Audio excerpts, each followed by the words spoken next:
मर गए, उनके पुत्र हुए, बहुत दिन तक रखे रहे। उसके बाद उन्होंने पुराना विचार किया। कभी उसने कोई नहीं कहा कि हमारी जमीन घर करती है, चाहे आप इंक्रोच किए हुए हैं। उसके बाद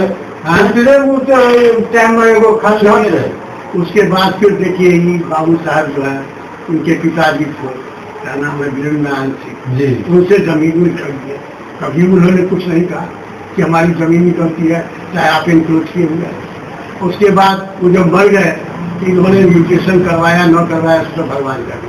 3 बेटे हैं उनके, है ना, अभी तक के हमारी जमीन। पहले तो उन्होंने कलेक्टर के यहाँ एप्लीकेशन दिया कि हमारा डिमार्केशन कर दीजिए।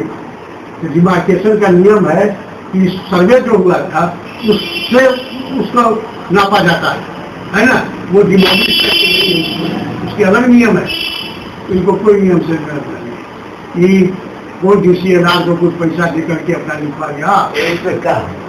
अच्छा, अब 107 दफा लगवा दिए हैं, खत्म हो गया। 6 महीना उसका लाइफ होता है ना। 107 का यह है कि ब्रीच ऑफ पीस नहीं हो, है ना, है ना, या इस साइड में बड़ा करे चाहे उस साइड। ये जमीन हमारे नाम पर है। मेरे पिताजी 1977 में जब मर गए तो 1982 में या 81 में, हमको याद नहीं लगे, है ना, म्यूटेशन कर रहा है तीनों भाई का। 16/2/66 जमीन दक्षिण साइड से सुखदेव नारायण वर्मा, 16/2/66 धुर की जमीन विश्वेंद्र नारायण सिन्हा बीच, 16/2/68 धुर की जमीन। 100 धुर की का एक धुर होता है, 68 2 धुर की बची हुई थे। 16/2/68 धुर की जमीन हमारी